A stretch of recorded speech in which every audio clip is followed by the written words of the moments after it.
Sa mga nakuhaan sa susunod na bahagi, sa mga may gustong sabihin, naginip, natuturo, at report.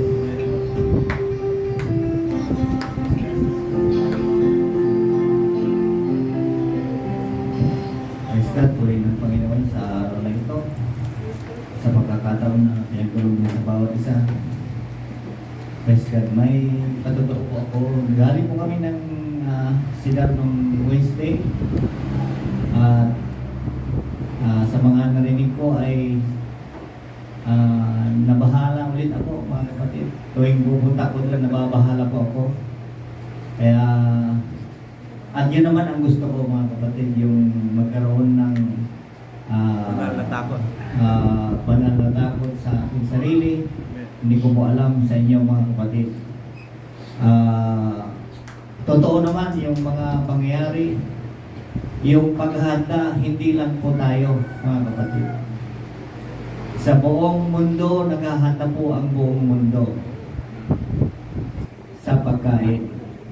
Alam niyo ba kung magkano na ang palay ngayon? Recently, hindi pa lang po alam ni Sister Lily. 26.50, bagong ani po yun, mga kapatid. Masapa. Ganon kamahal, wala pa yung palay namin. Yung palay na dito sa atin, aanihin pa lang ang first week of February. Hindi ko alam, baka tataas pa. Kasi po, wala nang mag-i-import na manggagaling sa ibang bansa. Yan ang katunayan dyan. Mayroon man, pero mas mahal. Mga mas mura na tayo kung ibibinta natin yung produkto natin. Kaya ako nababahala talaga, mga kapatid. Kaya yung magsasaka, hindi na magbibinta ng palay niya. Siyempre, kakainin niya na yun, mga kapatid. Kaya, doon sa narinig ko sa lugar na yun, hindi dinadahilan talaga na mahirap tayo. Hindi dinadahilan na mahirap tayo. Ang instruction po doon, ibinta mo na lahat ng kung anong mayroon ka. Kasi po, pagdating po ng panahon na magkaroon ng sigalot, baka wala nang mabili. Tignan nyo yung panic buying, yung sa grocery. Baka may pera kayo, wala nang mabili. Kaya ang instruction ngayon, ibinta mo na lahat kung may sapatos kang mahalaga. Ano bang mahalaga na mga bagay na kailangan nyo ibinta? Ibinta nyo, sabi ni Pastor Efren. Bili na kayo ngayon kasi baka sa susunod na panahon, hindi na tayo makabili. Baka yung bigas, aabutin yan ng 5,000 yung 50 kilos, mga kapatid. Kaya, purihin ng Diyos, sana nga yung ani ko marami, dahil dadalhin na namin lahat doon. Siguro, yung mahalaga sa amin, nila Sister Eden, yung mga bagay na mahalaga sa amin, baka ibibinta na rin namin. Dahil nga nababahala din po ako, mga kapatid.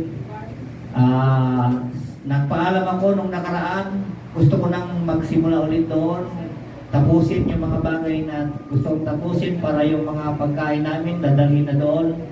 Pero may pangyayari, hindi ko po alam ang plano ng Diyos. Hindi ko po alam, parang may humahad lang sa amin, mga kapatid.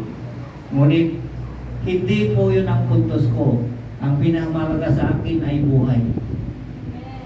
Madala ko yung mga anak ko na buhay, isang tagumpay para sa kanila. Kasi matanda na rin po ako, mga kapatid. Hindi lahat na nandoon, sabi ni Pastor Efren, ay 100% maliligtas. Sa akin, kami ni Sister Eden, baka yung mga anak ko, yung may posibilidad. Kaya ginagawa ko lahat, kami ni Sister Eden, para sa kanila, mga batang ito. Baka yung lahi ko, yung lahi ng ugoy, baka sakaling makatawid, mga kapatid. Hindi madali, hindi biro-biro po, mga kapatid. Kaya si Pastor, maging mga property niya, gusto niyang ialay na ako, wala akong maipapangako sa church na ito, pero yung mga pagtatanim, yun lang siguro kasi hindi rin madali, mga kapatid. Ako gumagastos din po ako sa pagtatanim. Nag-uupa kami ni Sister Glo, May mga tao doon, hindi mo na pwedeng, oy, tulungan mo ako, may mga pangangailangan din sila, hindi mo gano'n kabilit, kadali. Gagamit ka ng pera, kung ano yung gusto mong ipagawa doon, gagamit ka ng pera. Siguro yun lang ang pwede, kung kaya kong gawin muna doon mga kapatid, na magtanim ng magtanim mga kapatid. Kaya, triple alert o purple alert po tayo mga kapatid. Ibenta nyo na lahat ng halaga sa inyo, wala nang kwenta. Bakit? Ano bang layunin ninyo? Ano bang mahalaga sa atin? Sana nga, ganun din ang kaisipan nyo sa akin. Ang maligtas. Yun lang, purihin ng Panginoon sa araw na ito mga kapatid.